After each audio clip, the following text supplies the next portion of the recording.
Karen, you're very special, and you make a tremendous difference to all of us for what you do and how you do it. Your style, your persistence, your charm, and your commitment. Ladies and gentlemen, before I speak, I'd like to say something.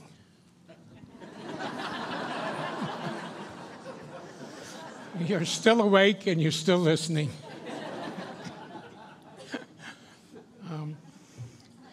We are on the threshold of Passover. Passover is full with a great deal of symbolism. And there are a lot of rituals and a lot of numbers. There are 4 questions, 4 cups of wine, 4 sons, 4 verbs of redemption. Well, tonight, as National Director, I have 4 special perks. To be here tonight, to be in the presence, to share the platform with Elie Wiesel, a mentor, a teacher, and a friend, is an extraordinary perk for me, and it's an extraordinary perk for all of us.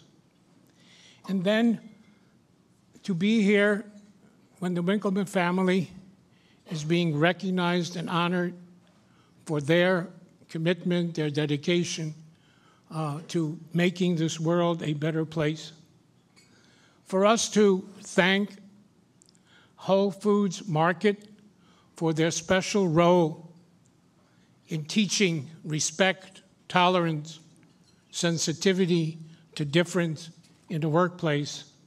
And finally, to have an opportunity to embrace, as I will in a few moments, the Maislins. These are my 4 perks practicing for Passover.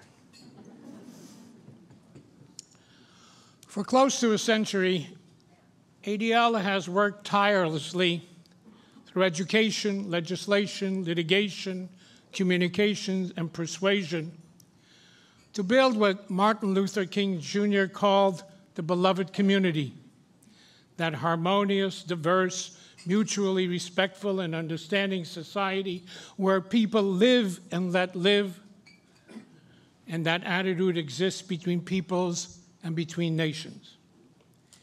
In ADL's almost 100 years of existence, we have won many battles, breached many barriers around the corner and around the globe. But I wish that I could tell you tonight that we have succeeded and that our job was done, that Dr. King's beloved community was a reality. During the last miraculous and turbulent 100 years, we have learned how to walk on the moon, but we have not learned how to walk together in harmony on earth. We have eradicated polio and smallpox and other forms of pestilence and plague, but we have not eradicated the more persistent, pernicious virus of bigotry and hate. We have enacted laws prohibiting all forms of prejudice and discrimination, but somehow we cannot seem to implement their spirit. We have succeeded in healing the human heart by unblocking it, by bypassing, and even transplanting it. But we have failed to erase hate from it. There are many issues on our ADL agenda that I could share with you tonight. I could speak to you about terrorism, about what the rabbi talked about, the atrocity in Toulouse, France, about Iran, about church-state, hate on the internet, global anti-Semitism, the Israel-Palestinian conflict, race and religion in politics, and yes, domestic and global anti-Semitism. However, I prefer, with your permission, to speak to you tonight very personally about my personal journey and my personal vision of what the ADL means to me, and if I'm successful, I hope, what it will mean to you. I was born in the wrong place at the wrong time for a Jewish kid in occupied Nazi Poland. It was not the best place to be born, yet I survived. And as I grew older, I tried to understand what it meant. What is it that I had survived? And the first set of questions were questions of why. Very, very serious, heavy questions of why. Why did it happen to the Jewish people? Why did over 1.5 million Jewish children perish? Why was the world silent? And why didn't the Almighty intervene? To these universal questions of why were added very, very personal questions of why. Why me? Why me and not the other little boys and girls, the Chaims, the Chanas, the Meshalach? Why not they? Why me?